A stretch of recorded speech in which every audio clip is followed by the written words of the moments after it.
taas oo adkayd in laga raro dadaal dheer oo uu ra'iisul wasaaruhu ku bixiyay kadib waxa suurta gashay in garoonka lagu soo celiyo gacanta bahda ciyaaraha oo ay wasaaraddu hogaaminayso markii ugu horeysay muddo ka badan 10 sano ayaa albaabada loo furay garoonka oo dadweynaha Muqdisho ay isugu soo xoomeen ra'iisul wasaare Khayre oo dhalinyaradii isu soo baxday la hadlay ayaa mar kale dusha u ritay mas'uuliyadda dib u dhiska garoonka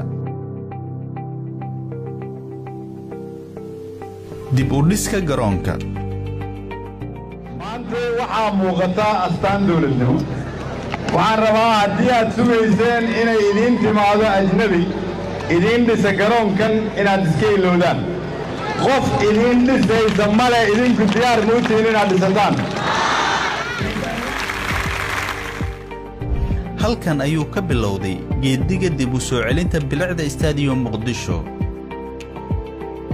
kasakow hal adeega aaminsanaanta xoogan ee ra'iisul wasaaraha ma jirin wax ku dhiiri gelinaya ma muuqan rajo in dib loogu ciyaari doono ah safarka 1000 mayl waxa uu ka bilowdaa talaab xukuumaddu waxa ay geed dheer iyo mid gaaban u fuushay sidii loogu heli lahaa dhaqaale garoonka dib loogu dhiso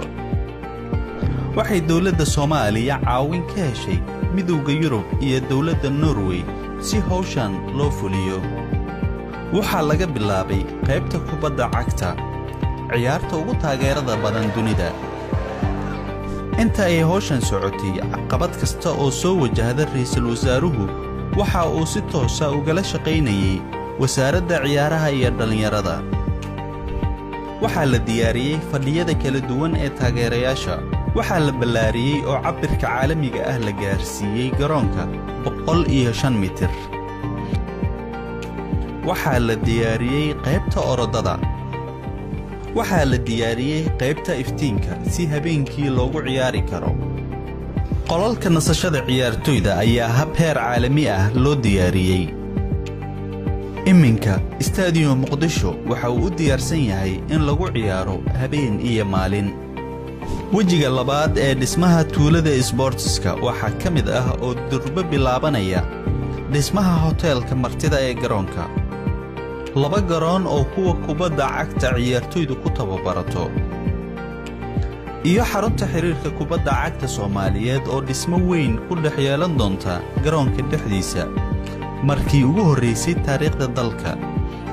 waxa dib loo dhisay wadooyinka soo gala garoonka si loo fududeeyo isu socodka kasakow in garoonka marti gelin doona ciyaaraha kala duwan ee horyaalka koobka General Daawud iyo wixii la mid ah waxa uu noqonayaa garoonka qaranka waxa halkaas ku soo afjarmaya 30 sanadood oo xulka qarankeenu ciyaarayay hooy la'aan oo labada lug ee ciyaaraha isreebreebka uu ku ciyaarayay dalka dibadiisa taageerana aysan ka helayn muwaadiniintooda ka go'naanta dadaalka aqoonta iyo joogtaynta howl walba oo uu bilaabo ra'iisul wasaare Khayre ilaa laga miro dhaliyo ayaa asal u ah xaqiijinta natiijooyin wanaagsan oo aan laga filayn muddo aad u kooban gudahood iyada oo dhinac la iska dhigayo caqabadaha dhan walba uga xeeran horumarka dalkeena